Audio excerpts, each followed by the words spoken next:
नेकपा एमालेका महासचिव शंकर पोखरेल समकालीन नेपाली राजनीतिमा वैचारिक स्पष्टता, प्रखर वक्तृत्व क्षमता र सांगठनिक दक्षता भएको सीमित नेताहरूमध्ये एक हुनुहुन्छ। मुलुकमा आर्थिक सामाजिक रूपान्तरणको मौलिक चिन्तन र सृजनात्मक अवधारणा बोक्ने नेताका रूपमा परिचित पोखरेल एमालेको मार्गदर्शक सिद्धान्त जनताको बहुदलीय जनवादको कुशल व्याख्याताको रूपमा समेत चिनिनुहुन्छ। मुलुकमा सशस्त्र द्वन्द्व चर्किरहेको बेला त्यसको निकासका निम्ति संविधान सभाको निर्वाचन अपरिहार्य भएको तर्क राख्नुहुने पोखरेलले नेपालको आवश्यकता अनुसार लागू गर्नुपर्ने संघीय प्रणालीको मौलिक ढाँचा समेत प्रस्तुत गर्नुभएको थियो। सादा जीवनशैली, निष्कलङ्क छवि र अध्ययनशील नेताको परिचय बनाउनु भएका शंकर पोखरेललाई समकालीन नेपाली राजनीतिमा मुलुकलाई नेतृत्व दिन सक्ने दूरदृष्टि र दृढ संकल्प भएको दोस्रो पुस्ताको सम्भावनायुक्त नेताको रूपमा लिइन्छ। शंकर पोखरेलको जन्म विक्रम सम्वत 2019 साल फागुन 15 गते हालको लुम्बिनी प्रदेश दाङ जिल्ला स्थित तुलसीपुर उपमहानगरपालिका वडा नम्बर 19 हाडीमेमा बुबा केशवराज शर्मा र आमा तिलका देवीको कान्छो सन्तानको रूपमा भएको हो। आफ्नै गाउँमा प्रारम्भिक शिक्षा हासिल गर्नुभएको उहाँले दाङको तुलसीपुर स्थित महेन्द्र मावि टारी गाउँमा एसएलसी परीक्षाको तयारी गर्दा गर्दै मण्डले गुण्डागर्दी र प्रशासनिक दमनका कारण विद्यालय छोड्नु परेको थियो। त्यसपछि भारतको बनारसबाट प्राइभेट परीक्षार्थीको रूपमा बोर्ड परीक्षा उत्तीर्ण गर्नुभयो। तत्पश्चात उहाँले बीकमसम्मको अध्ययन बनारसबाटै पूरा गर्नुभयो। बाल्यकालदेखि नै राजनीतिक चेतना राख्नुहुने उहाँ 2035 सालबाट विद्यार्थी राजनीतिमा संलग्न हुनुभयो भने 2036 सालको विद्यार्थी आन्दोलनमा संलग्न हुनुभयो। उहाँ 2037 सालमा पहिलो पटक जेल पर्नुभयो। विद्यार्थी राजनीतिकै क्रममा पटक पटक पक्राउ पर्नुभएका उहाँले भारतमा अध्ययनरत छँदा अखिल भारत नेपाली स्वतन्त्र विद्यार्थी युनियन गठन गरी प्रवासी विद्यार्थीहरूको हक हितको पक्षमा संघर्ष गर्न थाल्नुभयो। त्यही क्रममा उहाँ जननेता मदन भण्डारीको सम्पर्कमा पुग्नुभयो। मदन भण्डारीसँगको सम्पर्क र सम्बन्धले उहाँको राजनीतिक जीवनमा नयाँ मोड ल्यायो।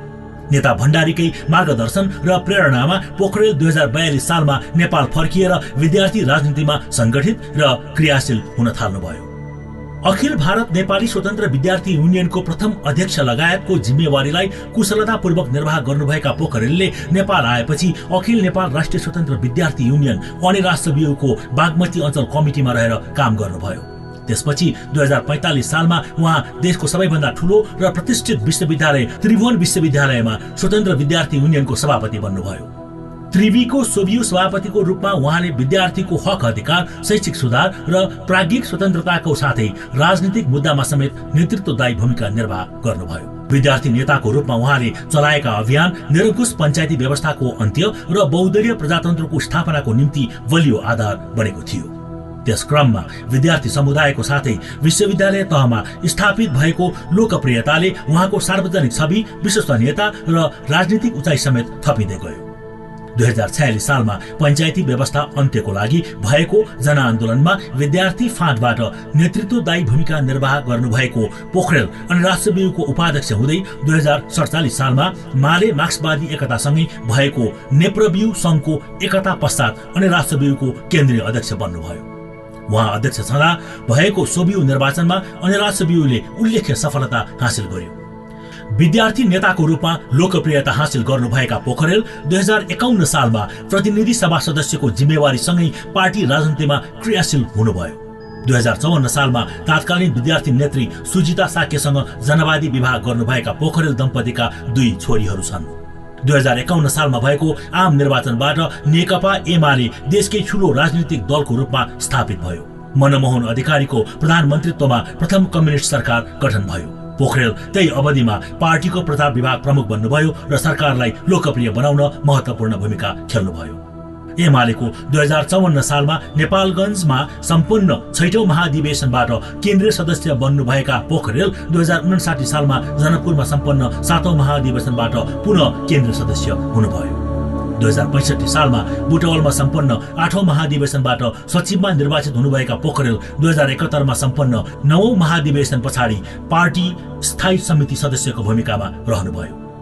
32 वर्षको उमेरमा पहिलो पटक 2051 सालमा दाङको क्षेत्र नम्बर 3 बाट प्रतिनिधि सभा सदस्यमा निर्वाचित पोखरेलले संसदमा जनसरोकारका विषयलाई जोरदार ढंगले उठाउनुभयो। मुलुकमा सशस्त्र द्वन्द्व उत्कर्षमा रहेको बेला हिंसाको अन्त्य र राजनीतिक निकासको पक्षमा जनमत सिर्जना गर्न उहाँले माओवादी हिंसाबाट अति प्रभावित राप्ती अञ्चलका पहाडी जिल्लाहरू रुकुम रोल्पामा समेत शान्ति पदयात्राको नेतृत्व गर्नुभयो।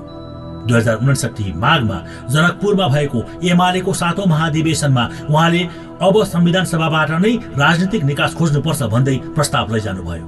संविधान सभा मार्फत राजनीतिक निकास खोज्नुपर्छ र गणतन्त्रतर्फ अग्रसर हुनुपर्छ भन्ने पोखरेलको दस्तावेजलाई त्यति बेला पार्टीले स्वीकार गरेन। यद्यपि उहाँले प्रयास छोड्नु भएन।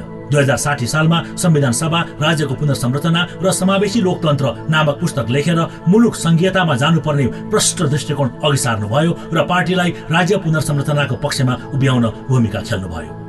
अन्ततः पार्टी पोखरेलको वैचारिक लाइनमा अघि बढ्यो। 2062-63 को जनआन्दोलनमा देशको राजधानी काठमाडौँमा आन्दोलनको नेतृत्व गर्नुभएका पोखरेल पहिलो पटक गणतन्त्रको पक्षमा त्रिचन्द्र क्याम्पसमा आयोजना गरिएको खुला कार्यक्रमको प्रमुख वक्ता हुनुहुन्थ्यो, जहाँ उहाँले गणतन्त्रको पक्षमा उभिन सबैलाई आह्वान गर्नुभएको थियो। 2061 माघ 19 गते शाही कु मार्फत प्रजातन्त्रको अपहरण गरी लादिएको निरङ्कुश शाही सत्ता 2062-63 को जनआन्दोलनको बलमा अन्त्य भयो। 2063 वैशाख 19 गते मुलुकमा लोकतन्त्रको स्थापना भयो। 2063 मङ्सिर 5 गते बृहत शान्ति सम्झौतासँगै 10 वर्ष लामो सशस्त्र द्वन्द्वको अन्त्य भयो। 2064 चैतमा संविधान सभाको निर्वाचन सम्पन्न भयो। 2065 जेठ 15 गते संविधान सभाको पहिलो बैठकसँगै औपचारिक रूपमा राजतन्त्रको अन्त्य भई मुलुक गणतन्त्रको नयाँ युगमा प्रवेश गर्यो। संविधान सभाको गठन भए पनि संविधान निर्माणको कार्य सहज रूपमा अघि बढ्न सकेन। मुलुक संक्रमणकालीन राजनीतिक जटिलतामा फस्दै गयो।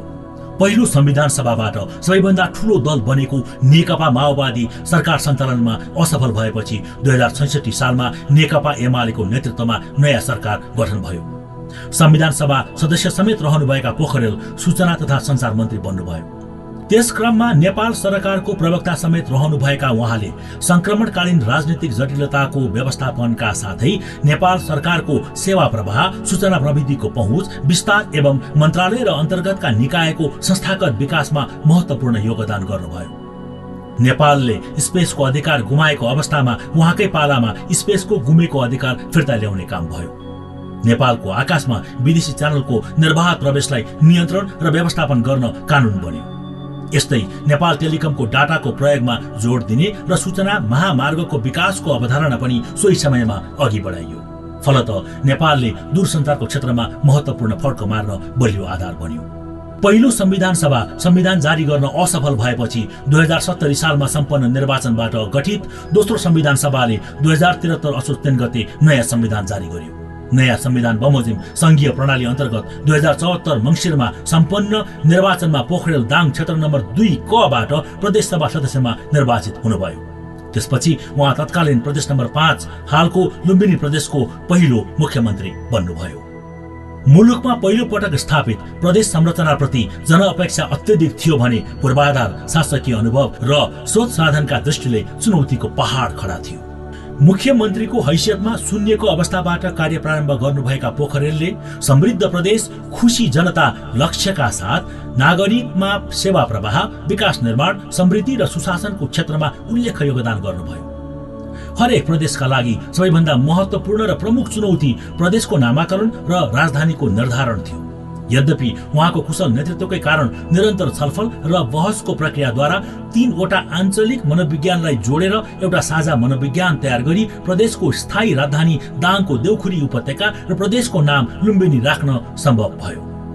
संस्थापक मुख्यमन्त्रीको रूपमा संघीय प्रणालीको जग बसाउन सफल पोखरेलले पार्टीको लोकतान्त्रिकरणको साथै राष्ट्रिय जीवनमा पनि उल्लेखनीय योगदान पुर्याउनु भएको छ। उहाँले नेकपा एमालेको 2065 फागुनमा बुटवलमा सम्पन्न 8औं महाधिवेशनमा पार्टी जीवनको लोकतान्त्रिकरण सम्बन्धमा पूरक प्रस्ताव पेश गर्नुभयो।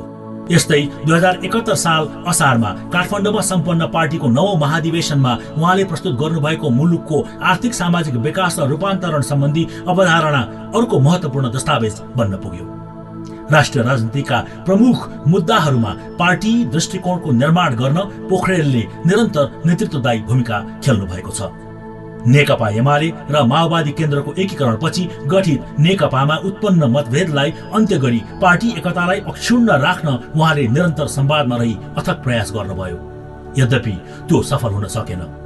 तर विभाजनको कठिन घडीमा पार्टी अध्यक्ष केपी शर्मा ओलीको प्रत्यक्ष समन्वयमा रही पार्टीलाई थप क्षति हुनबाट जोगाउँदै बलियो शक्तिका रूपमा स्थापित गरिराख्न उहाँले निर्वाह गरेको व्यक्तिगत र सामूहिक भूमिका भने स्मरणीय रहेको छ। त्रिभुवन विश्वविद्यालयबाट MBA तहको अध्ययन पूरा गर्नुभएका पोखरेल भू राजनीति र अर्थशास्त्रबारे राम्रो ज्ञान भएका नेता मध्ये एक हुनुहुन्छ। लामो समय पार्टी स्कुल विभागको जिम्मेवारीमा रहेर पोखरेलले पार्टी कार्यकर्तालाई प्रशिक्षित गर्नुभएको छ। पोखरेल पार्टीमा प्रष्ट वैचारिक दृष्टिकोण, राजनीतिक अडान र कार्यशैलीमा एकरूपता कायम गर्न सक्ने सीमित नेताहरूमध्ये एक हुनुहुन्छ। पोखरेलका राजनीतिक, वैचारिक र समाजका विविध क्षेत्रमा विषय समेटेका थुप्रै पुस्तक र लेख रचनाहरू प्रकाशित छन्। उहाँले साहित्य सृजनातर्फ पनि उत्तिकै सक्रियताका साथ कलम चलाउनु भएको छ। पोखरेलले युग लहर, सिमाना पारीको हुंकार, राष्ट्रिय विकल्प, राष्ट्रिय संकल्प लगायतका पत्रिका र साहित्यिक रचना संग्रहको सम्पादन पनि गर्नुभएको छ। 21औं शताब्दी नामक वैचारिक पत्रिकाको प्रकाशन र सम्पादनमा समेत उहाँको नेतृत्वकारी भूमिका रहेको थियो। केन्द्रीय कमिटीको सदस्य समेत नभएको अवस्थामा उहाँले पार्टीको प्रचार विभाग प्रमुख र पार्टीको मुखपत्र नवयुगको प्रधान सम्पादकको जिम्मेवारी समेत वहन गर्नुभएको थियो। पटक पटक जेल र दर्जनौं पटक हिरासतमा रहेर राजनीतिक स्वतन्त्रता, जनहित र समानताको पक्षमा सङ्घर्ष गर्नुभएको पोखरेल समग्र नेपालको आर्थिक विकासको खाका कोर्न सक्ने सीमित नेताहरूमध्ये एक हुनुहुन्छ। नेकपा एमालेका लोकप्रिय नेता शंकर पोखरेल 2078 मङ्सिरमा चितवनमा सम्पन्न पार्टीको 10औं महाधिवेशनबाट सर्वसम्मतिले महासचिवमा चुनिनु भएको छ। देशको सबैभन्दा ठूलो राजनीतिक पार्टीको महासचिवको हैसियतमा उहाँले पार्टीको आन्तरिक संगठन सञ्चालन मात्र नभई राष्ट्रिय राजनीतिमा समेत नेतृत्वदायी भूमिका निर्वाह गरिरहनु भएको छ।